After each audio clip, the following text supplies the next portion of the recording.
এই দুষ্কৃতীরা বহু রকমের 2008 সালে বহু অপবাদ ছড়িয়েছে, কিন্তু আল্লাহর কি ইচ্ছা, বাংলাদেশ জাতীয়তাবাদী দলের সাথে সবসময় আল্লাহ থাকে। আজকে আপনাদের সুখের দিন আসছে বলে অহংকার করবার কিছু নাই, বন্ধুরা না। আজকে দেশ গড়ার কাজে মনোনিবেশ করতে হবে।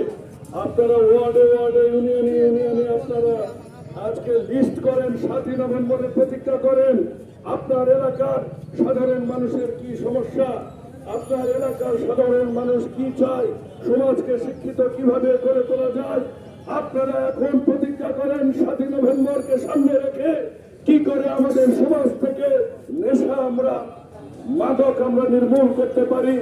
আপনারা আজকে 7ই নভেম্বর সামনে রেখে প্রতিজ্ঞা করেন আপনার ভবিষ্যৎ প্রজন্ম, আপনার মা বাপ, আপনার পরিবারকে আপনি কি করে সুন্দর স্বাস্থ্য সেবা দিতে পারেন, তার জন্য কি করতে হবে আপনারা আমাকে জানান। আপনারা প্রিয় বন্ধুরা আমার, আজকে আমাদের দেশ গড়ার সময়, মানুষের সাথে কাজ করার সময় এসেছে। এই জন্য আল্লাহ পাকের দরবারে বিএনপির পক্ষ থেকে সবাইকে আমি শুভেচ্ছা জানাই।